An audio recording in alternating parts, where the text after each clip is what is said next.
The kitchen aboard the Terran Wanderer hummed with activity as Chef Jay put the finishing touches on what he considered his masterpiece. Steam rose from dozens of dishes arranged across the main counter. The smell of garlic, butter, and exotic spices filled the air. Tonight was special. Tonight, humanity would share its first formal meal with the major powers of the galaxy. Jay wiped his hands on his apron and stepped back to admire his work. The centerpiece was a massive lobster, its red shell gleaming under the lights. Arana hit. He had arranged platters of tiger prawns, their curved bodies perfectly grilled. Thin slices of fugu lay in artistic patterns on chilled plates. The rattlesnake steaks were still sizzling on heated stones. And in the corner, a bowl of blue-ringed octopus ceviche waited in an ice bath. "Everything looks perfect," said Mina as she entered the kitchen. The marine biologist had been chosen as cultural attaché for this historic dinner. Her job was to explain human customs to their guests and hopefully avoid any major diplomatic incidents. "Hope they like it," Jay said, adjusting a garnish on one of the plates. "I picked the best Earth has to offer." The dining hall had been decorated with care. Soft lighting created a warm atmosphere. Round tables were set with the finest china and crystal glasses. The smell of fresh flowers mixed with the aroma of the feast. Everything was ready for their guests. The first to arrive was Veltar, the Cathari delegate. His feathered body moved with graceful steps as he entered the room.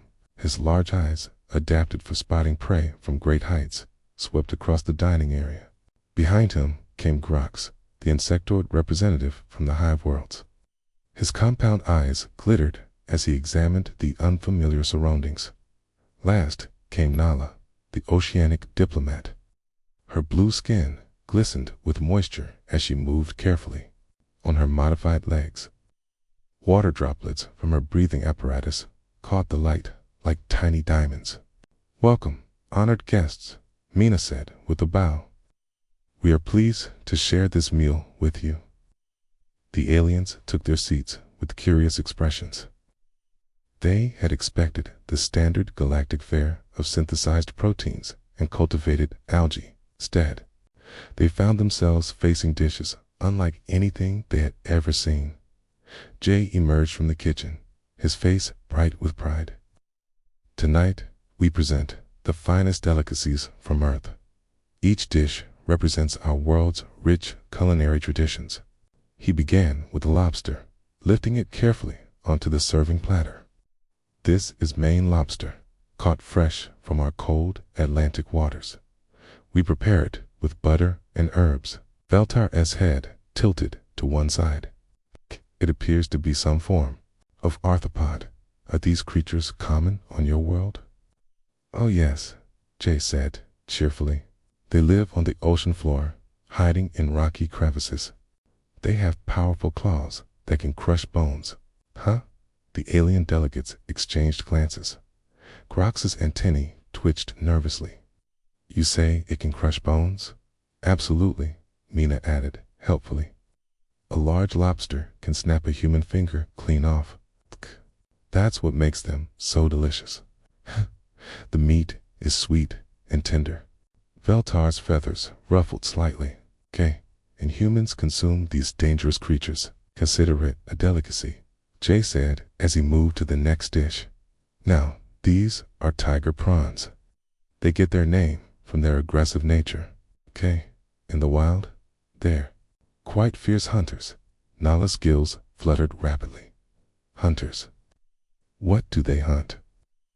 "Smaller fish, crabs, sometimes even other prawns," Jay explained.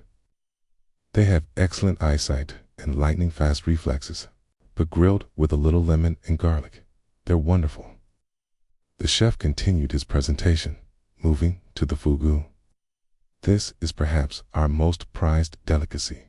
The fugu, or pufferfish, contains enough poison to kill 30 humans."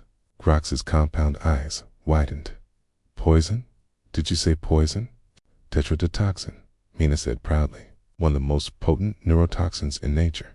It causes paralysis and death within hours." There's no antidote. And you eat this? Voltaire's voice rose an octave. Okay. Only when prepared by licensed chefs, Jay said. It takes years to learn the proper technique. One wrong cut, and everyone at the table dies. But the flavor is incredible. It has a subtle sweetness with a slight tingling sensation. The alien delegates sat in stunned silence. They watched as Jay moved to the rattlesnake steaks, explaining how the serpents could strike faster than the eye could follow. Their venom could kill a human in minutes, but the meat was considered a delicacy in many Earth cultures. The key is proper preparation, Jay continued. You have to remove the venom sacs completely. Even a tiny amount can ruin the dish. And the meat has to be cooked just right to maintain its texture. By now, Veltar was gripping his chair with his talons. Grox had gone completely still, a defensive reflex of his species. Nala's breathing apparatus was working overtime. And this final dish, Jay said, approaching the blue-ringed octopus ceviche, is our most exotic offering. The blue-ringed octopus is one of Earth's most venomous creatures. A single bite contains enough poison to kill 26 adult humans. 26, Nala whispered. The venom causes muscle paralysis, Mina explained. Victims remain conscious but cannot move or speak. They suffocate slowly while fully aware of what's happening. And you eat this creature. Veltar's voice was barely a whisper. The meat is incredibly tender, Jay said. We cure it in citrus acids, which neutralizes the venom. It's quite safe when prepared correctly. The aliens stared at the spread before them. Every dish represented a creature that could kill humans with ease. Yet here the humans sat, ready to consume them all as if they were nothing more than common vegetables. I don't understand, Grox finally said. Your species actively hunts and consumes creatures that could destroy you. That's exactly right, Mina said with a smile. The more dangerous the prey, the greater the honor in catching and preparing it. It shows skill, courage, and respect for the creature. Respect. Veltara's feathers stood on end. She'll show respect by eating them. Of course, Jay said. We study them, learn their habits, understand their defenses. We take only what we need and use every part. Nothing is wasted. The chef began serving small portions to each guest. The aliens watched in horror as he casually handled creatures that would be considered weapons of war on their worlds. His movements were confident and skilled, showing no fear of the deadly feast before him. Perhaps we should start with something simple, Veltar suggested weakly. The lobster is very mild, Jay offered. Less you're allergic to shellfish. Then your throat closes up and you suffocate. That was the final straw. Veltar pushed back from the table, his chair scraping against the floor. I believe I have lost my appetite. Grox and Nala quickly followed suit. They excused themselves with polite but hurried words, backing toward the exit, as if the food might attack them as the aliens fled. Jay turned to Mina with a confused expression. Do you think they didn't like the menu? Mina watched the dining hall empty and sighed. I think we may have given them a different impression of humanity than we intended. Outside, the three alien delegates huddled together in the corridor. They spoke in hushed tones about the terrifying creatures, humans, called dinner. Word would spread quickly through the galaxy about the species that hunted their planets most. Dangerous predators and considered them delicacies. None of them yet understood that this was just the beginning of their education about human nature. The ocean world of Keplorophore for to be stretched endlessly beneath the morning sun. Its deep blue waters hid mysteries that even the human colonists were still discovering. On the floating platform of New Harbor, Day adjusted his diving gear and checked his equipment one final time. Today would be special. Today, he would show the aliens what human hunting really meant. Are you certain about this? Asked nervously. The Kathiri observer had volunteered to witness human hunting practices after the dinner incident. His superiors needed to understand what they were dealing with. His feathers trembled slightly in the ocean breeze. Completely certain, Day replied, his voice calm and confident. The Kepler Leviathan has been attacking our fishing boats for weeks, okay? The colony needs this creature stopped, and we need the food. Sohn clicked his mandibles thoughtfully. The Hive World researcher had insisted on coming despite his species' natural fear of large predators. Your reports claim this creature is over 50 meters long. How can you possibly defeat such a beast? With planning, skill, and teamwork, said Sue, the marine biologist. She was studying the creature's behavior patterns on her tablet. We've been tracking this particular Leviathan for 3 days. We know its hunting routes, its feeding times, and its preferred depths. Kai emerged from the submersible bay, wiping grease from his hands. The depth hunter is ready. All systems are green. The harpoon guns are loaded and the nets are secure. The submersible was a marvel of human engineering. Its hull was reinforced with composite armor. Multiple arms extended from its sides, each equipped with different tools. Harpoon guns, cutting lasers, and grabbing claws were all available at the pilot's command. The Leviathan is not just big, Day explained to the aliens as they prepared to dive. It has acidic ink that can dissolve metal. Its tentacles can crush our strongest submarines. And it's intelligent. It learns from each encounter. Steeze's eyes widened. And you hunt this creature for food. The meat feeds 1,000 people for a month, Sue said. The ink, once neutralized, has medical properties. K. The tentacles make excellent leather. Nothing is wasted. K. Descended into the dark waters. The submersible's lights cut through the gloom, revealing strange fish and floating plants. The deeper they went, the more alien the world became. Pressure gauges showed depths that would crush unprotected humans in seconds. Stare. Kai pointed to his sonar screen, 2 kilometers northwest.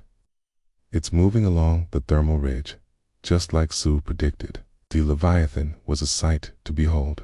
Its body was sleek and powerful, covered in bioluminescent patterns that shifted and changed. 8 massive tentacles trailed behind it, each one longer than their submarine. Its eyes, huge and intelligent, reflected their lights like mirrors. It's beautiful, some whispered, his fear temporarily forgotten. Okay, and deadly, Day added. Watch the tentacles.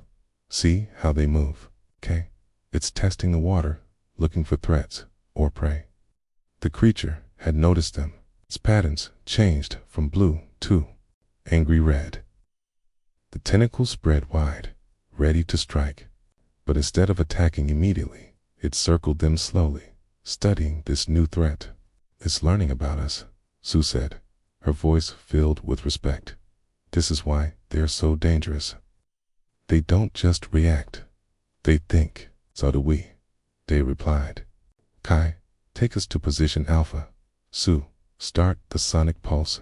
Low frequency, just like we practiced. The submersible moved with careful precision. Every movement was planned, every action coordinated. The aliens watched in amazement as the humans worked together like a single organism. The sonic pulse echoed through the water. The Leviathan's patterns flickered, confused by the sound. This was a frequency that disrupted its echolocation, making it harder for the creature to track their movements. Now, Day commanded. Kai fired the first harpoon. Tha.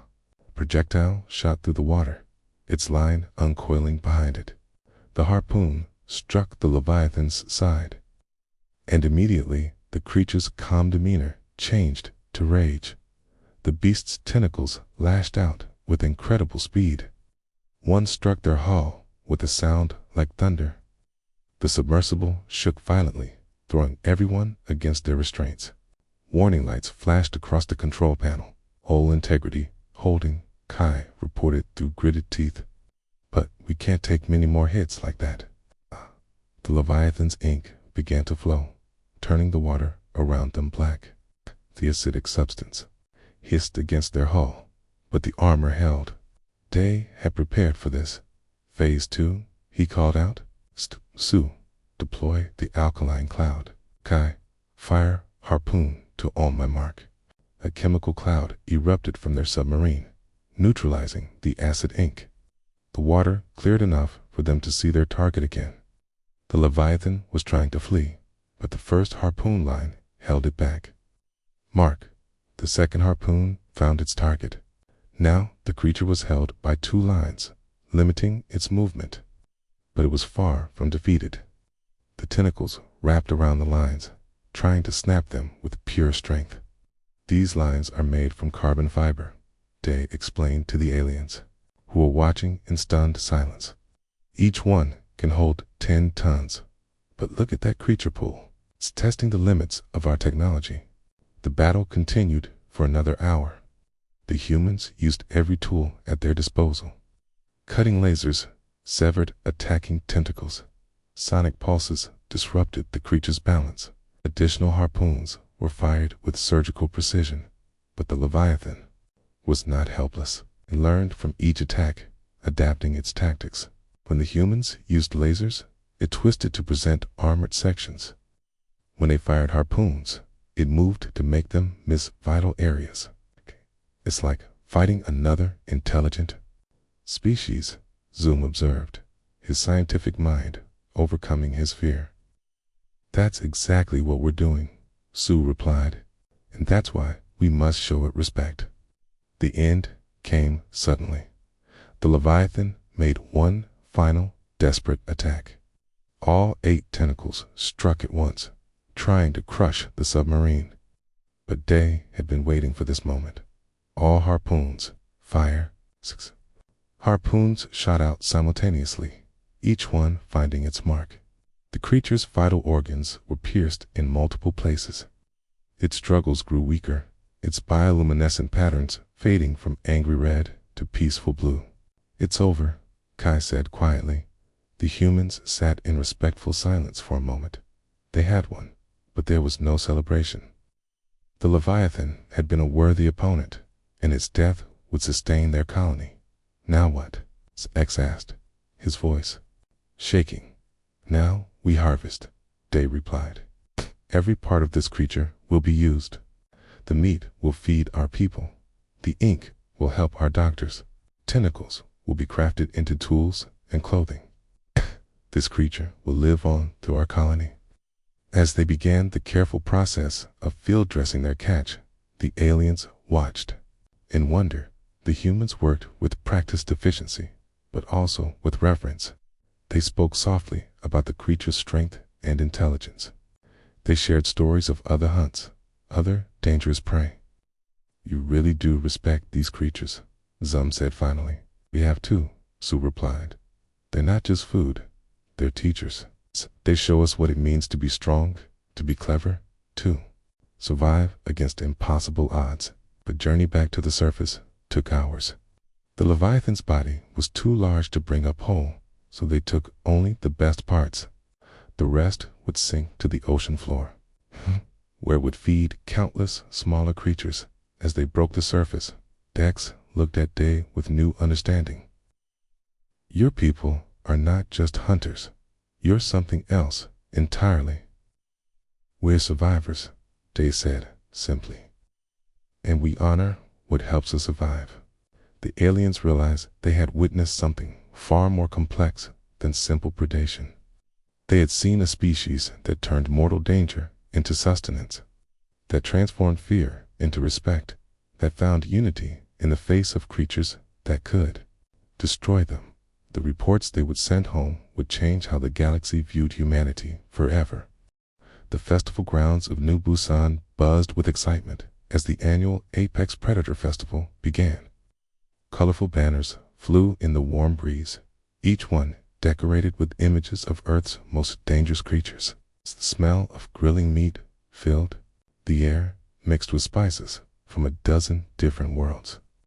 Families gathered around cooking stations, sharing stories and preparing meals that that would terrify most galactic species, Hannah stood at the center of it all. Her festival organizer badge, catching the sunlight. She had spent months planning this event, and now beings from across the galaxy had come to witness what many still believed was an elaborate hoax. "Welcome everyone to our 15th annual Apex Predator Festival," Hannah announced through her microphone. "Today, we celebrate the creatures that challenge us, teach us, and ultimately nourish us." In the crowd, representatives from 24 alien species watched with wide eyes. They had traveled from distant worlds to see if the reports about human dining habits were true. Most still couldn't believe that an entire species would celebrate eating their planet's most dangerous predators. At the main cooking station, Wu prepared his famous Death Adder steaks. The veteran hunter was in his 70s now, but his hands were still steady as he handled the venomous meat. A small crowd had gathered around him, including several nervous alien observers. "The key to Death Adder," Wu said, his voice carrying easily over the festival noise, "is timing. Cook it too long and the meat becomes tough. It's too short and the venom doesn't break down properly." A young crystalline delegate shimmered nervously. "You said the venom doesn't break down, are you not concerned about poisoning?" Wu chuckled and held up a perfectly cooked piece of meat.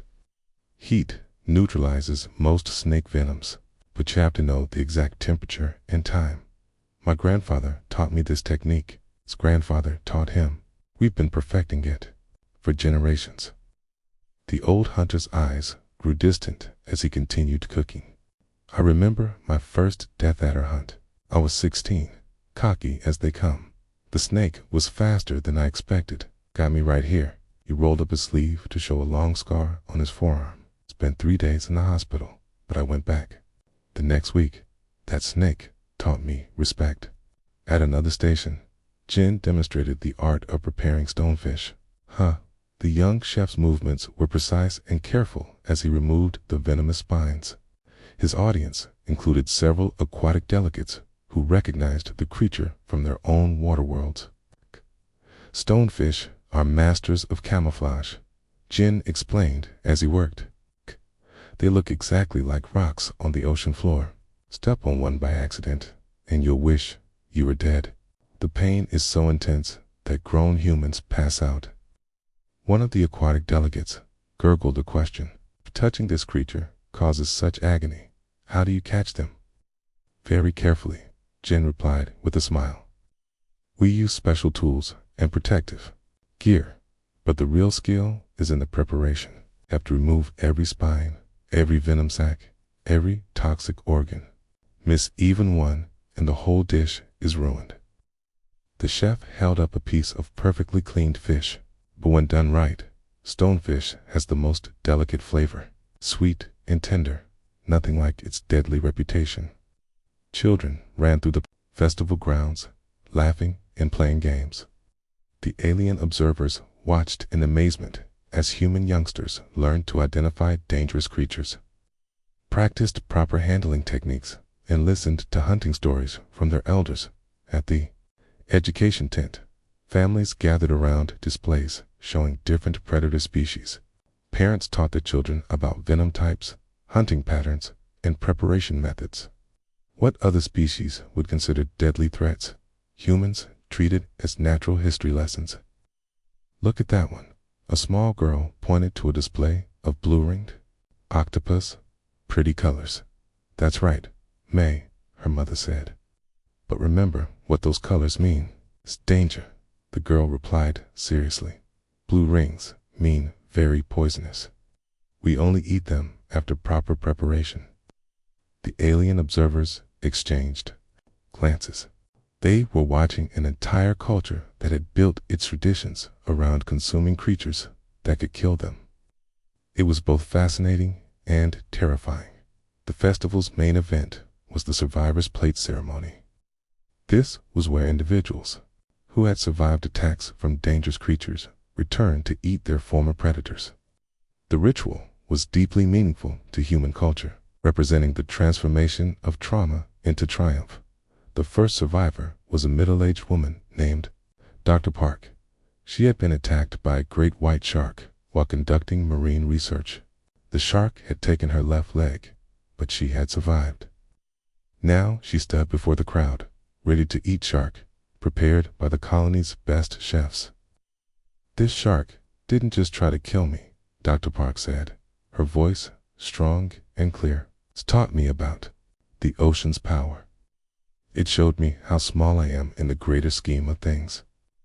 And now, by eating it, I honor both its strength and my survival." The crowd watched in respectful silence as she took her first bite. The symbolism was powerful and moving. She was literally consuming her fear, transforming it into strength and nourishment. Next came a young man who had survived a king cobra bite. The snake had struck him during a research expedition, and only quick medical treatment had saved his life. Now he prepared to eat cobra curry, a dish that required exceptional skill to prepare safely. "I don't hate the snake," he said. "It was just being a snake. But I learned from that experience. I've learned to be more careful, more respectful. And now I can appreciate the snake's contribution to our culture." One by one, survivors shared their stories and their meals. Construction worker who had survived a spider bite, a farmer who had been gored by a wild boar, a fisher who had been stung by a jellyfish. Each person had faced death and lived to tell about it. The alien observers began to understand that this wasn't about conquest or domination. It was about respect, learning, and community. Humans didn't hunt dangerous creatures out of cruelty or sport. They hunted them to understand them, to honor them, and to incorporate their strength into human culture. As the sun set over the festival grounds, families gathered to share their meals. Children who had learned about venom extraction sat next to elders who had survived predator attacks. Stories were shared, techniques were passed down, and the community grew stronger through shared understanding of danger. The festival concluded with a moment of silence for all the creatures that had given their lives to nourish the colony. Was a solemn reminder that with great power came great responsibility. Hannah took the microphone one final time. "We thanked all our guests, both human and alien, for joining us today. You have seen that we don't just eat dangerous creatures. We celebrate them. We learn from them. We become better because of them." As the aliens departed, many of them had a new understanding of human culture. They had witnessed a species that had turned their relationship with death into a celebration of life. They had seen families bond over shared danger and communities unite through common respect for the creatures that challenged them. The festival was more than just food and entertainment. It was a window into the human soul, showing how they transformed fear into strength, danger into nourishment, and death into life. The galaxy would never look at humans the same way again. The galactic council chambers on Nexus Prime had never seen such tension. Representatives from 47 different species filled the massive circular hall, their voices creating a symphony of worried sounds. Chirring, clicking, humming, and warbling echoed off the crystal walls as delegates discussed the growing concern about humanity. Ambassador Yoon sat calmly in the human section, her hands folded on the table before her. Beside her, Ray arranged her cooking equipment with practiced ease.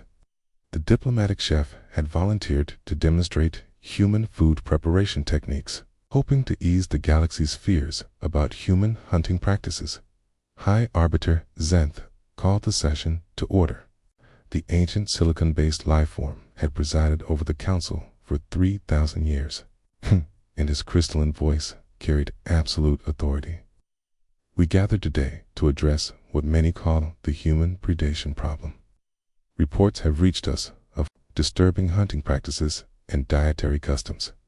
Delegate Vorth of the Herbivore Alliance spoke first. His plant-like body swayed as he addressed the chamber. "Honored Arbiter, we have documented evidence that humans actively hunt and consume creatures capable of killing them. This suggests a level of aggression that threatens galactic peace. Murmurs of agreement rippled through the chamber. Many species had lived in harmony for millennia by avoiding dangerous predators entirely. The idea of actively seeking them out for food seemed like madness. Commander Zit of the warrior caste stood next. His armored carapace gleamed under the chamber lights. "Ha! My people are bred for combat, yet even we do not hunt creatures for sport. Ha! We question whether humans can be trusted with galactic citizenship."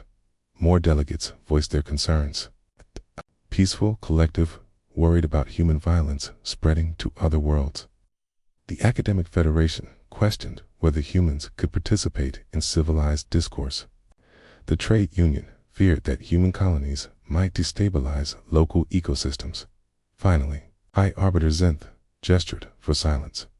"Ambassador Yoon, you may present humanity's defense." Yoon rose gracefully and walked to the center of the chamber. Her voice was clear and confident as she began to speak. "Honored delegates, I understand your concerns, but I believe you misunderstand our relationship with dangerous creatures." She activated a holographic display showing Earth's ecosystems. "My species evolved on a world filled with predators. Venomous snakes, crushing cephalopods, toxic fish, aggressive mammals. We could have hidden from them, as many species do. Instead, we chose to understand them." The display showed images of early humans studying animal behavior, developing hunting strategies, and creating preservation techniques. "We learned that true respect for a dangerous creature comes not from avoiding it, but from understanding it completely. When we hunt, we study. When we kill, we honor. When we eat, we remember." Delegate Kesh of the Hive Minds buzzed nervously. "Surely, this is simply disguised aggression. How do we know humans would not turn these hunting instincts towards sentient species?" "Because of what we have learned," Yoon replied. "Our hunting practices have taught us patience, respect, and the value of all life. We understand the difference between prey and people, between sustenance and slaughter." She nodded to Ray, who began setting up her cooking demonstration. "Chef Ray will now show you the skill and knowledge required to prepare dangerous creatures safely." Ray had brought samples of several Earth creatures, carefully preserved and transported according to galactic health regulations. She began with a pufferfish, its toxic organs still intact. "This fish contains tetrodotoxin," Ray explained as she worked. "One mistake in preparation, and everyone in this chamber would die. But watch the precision required." Her knife moved with surgical accuracy, removing specific organs and cutting away dangerous tissues. Every movement was deliberate and controlled. The alien delegates watched in fascination as she transformed a deadly weapon into safe food. "This knowledge takes years to master," Ray continued.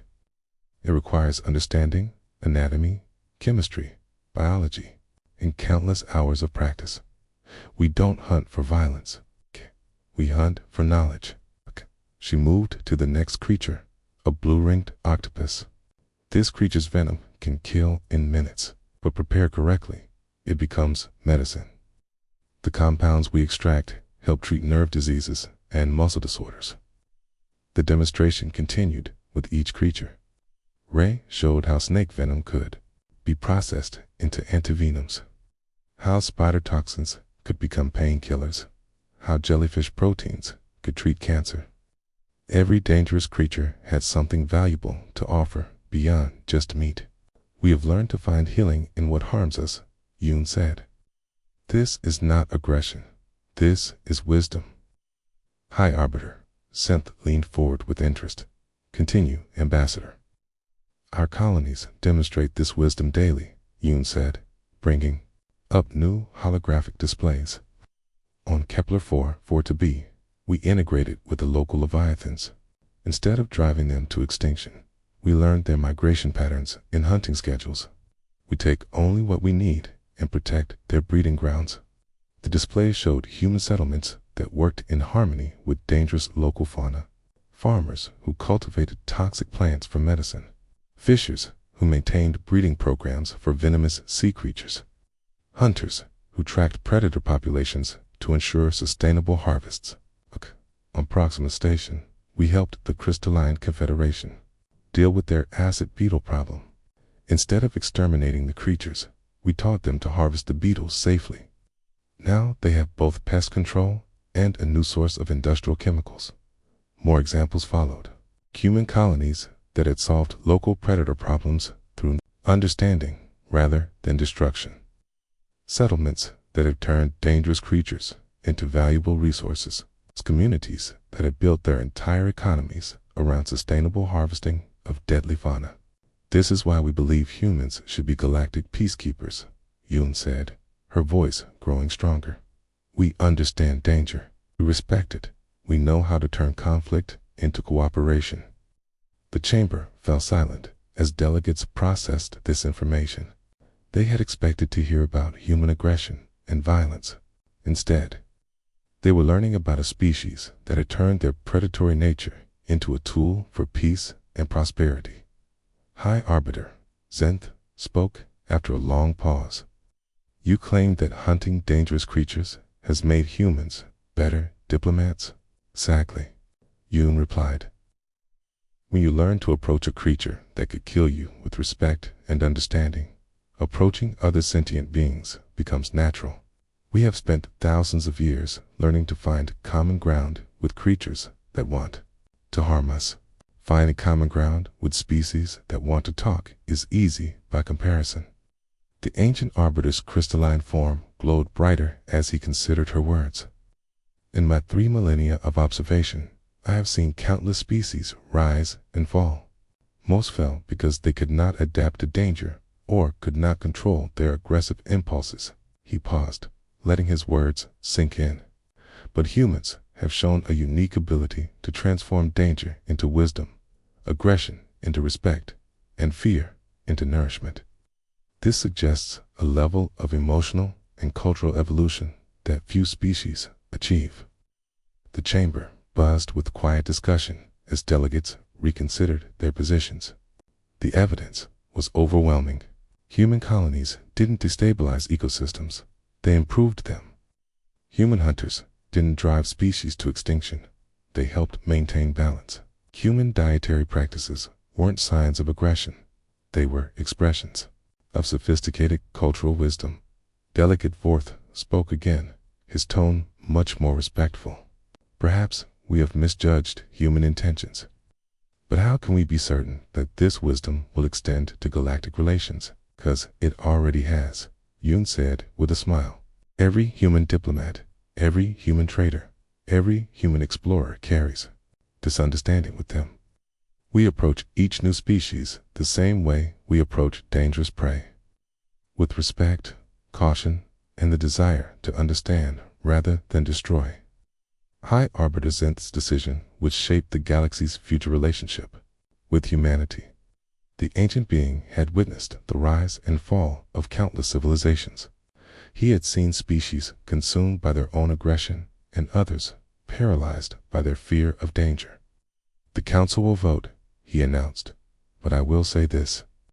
Any species that can turn their relationship with death into a celebration of life, that can transform fear into respect, and that can find nourishment in danger while preserving what they consume, possesses wisdom that could benefit us all. The vote, when it came, was unanimous. Humanity would not only be welcomed into the galactic community, they would be invited to share their unique perspective with other species. The galaxy had found something it didn't know it needed. Teachers who understood that true strength came not from avoiding danger, but from respecting it. 5 years had passed since the Galactic Council's historic decision, and the Universal Culinary Institute on New Terra had become the most famous school in the galaxy. Students from dozens of worlds came to learn what humans had known for millennia, that understanding dangerous creatures completely was the key to true respect and survival. Chef Ben walked through the main teaching kitchen, serving his diverse class of students. The morning light streamed through the large windows, illuminating workstations where beings who had never imagined eating their homeworlds. Predators now carefully prepared deadly delicacies. Remember, Chef been called out to the class. Confidence without knowledge is deadly. Knowledge without respect is wasteful. Today, we combine both to honor the creatures that challenge us. Station 1. Kala worked nervously with the Stormhawk from her home world of Ethros. The Cathori student's feathers trembled as she held the bird that had terrorized her people's aerial cities for generations. Stormhawks could fly faster than most aircraft, and their lightning-charged talons could punch through metal. Still, cannot believe I am doing this, Kala whispered to her partner, a gentle oceanic named Tide.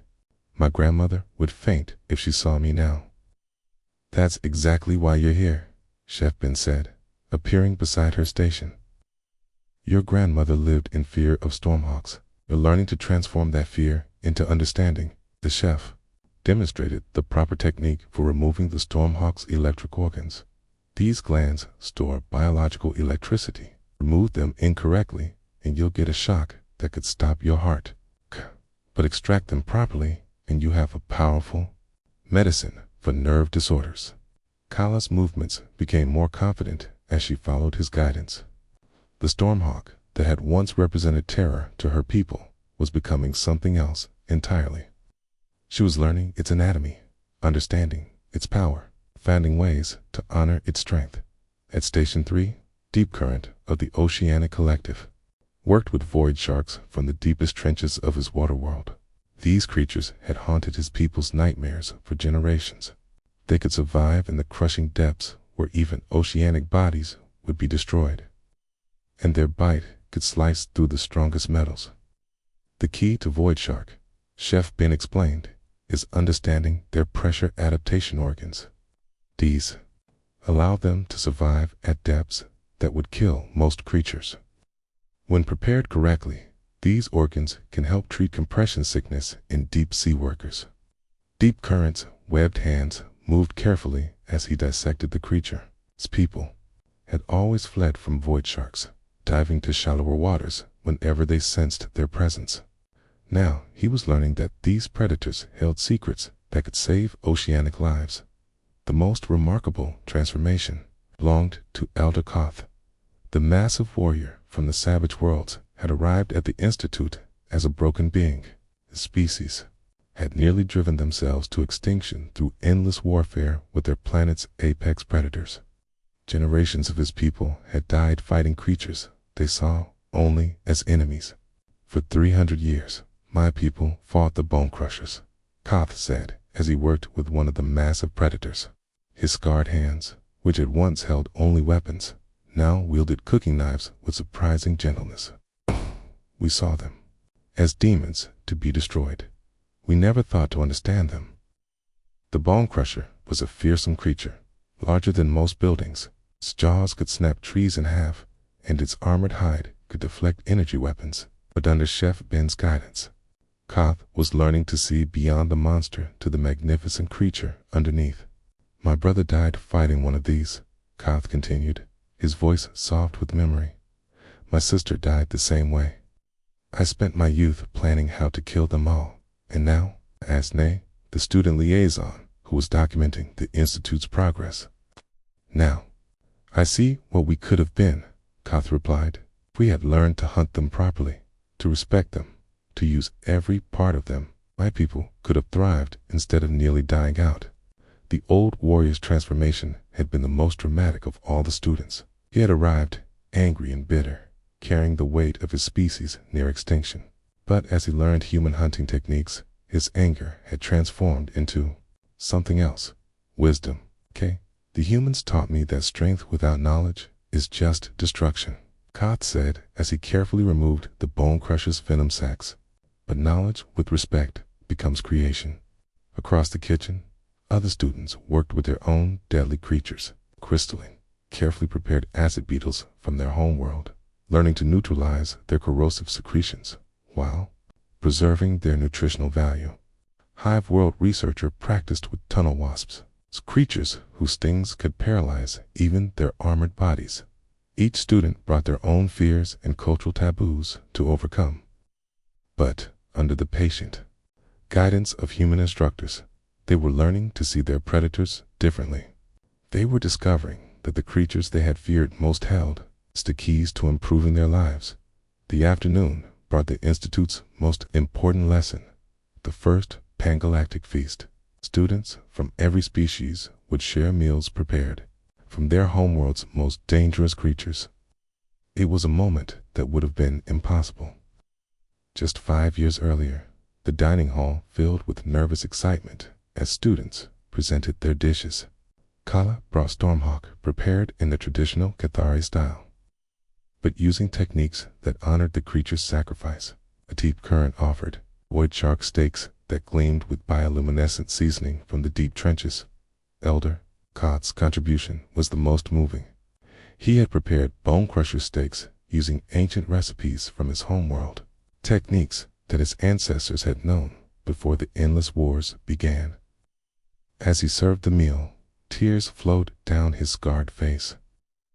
"This is how it should have been," he said. "This is how my people should have lived." The feast continued with dishes from dozens of worlds. Each plate told a story of fear overcome, knowledge gained, and respect earned.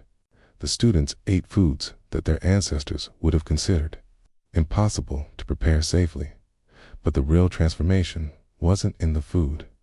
It was in the students themselves, beings who had come to the Institute carrying generations of fear and hatred for their homeworld's predators, were leaving as teachers who could share this wisdom with their own people. As the evening progressed, they read letters from graduates who had returned to their worlds.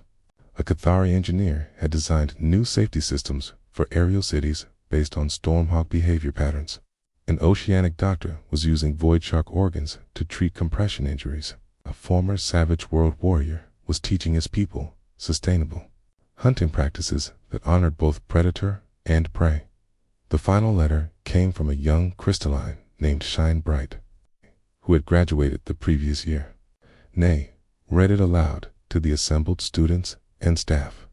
"Dear teachers and friends, I wanted you to know that our colony's acid beetle problem has been solved. Instead of trying to exterminate them, we now harvest them sustainably.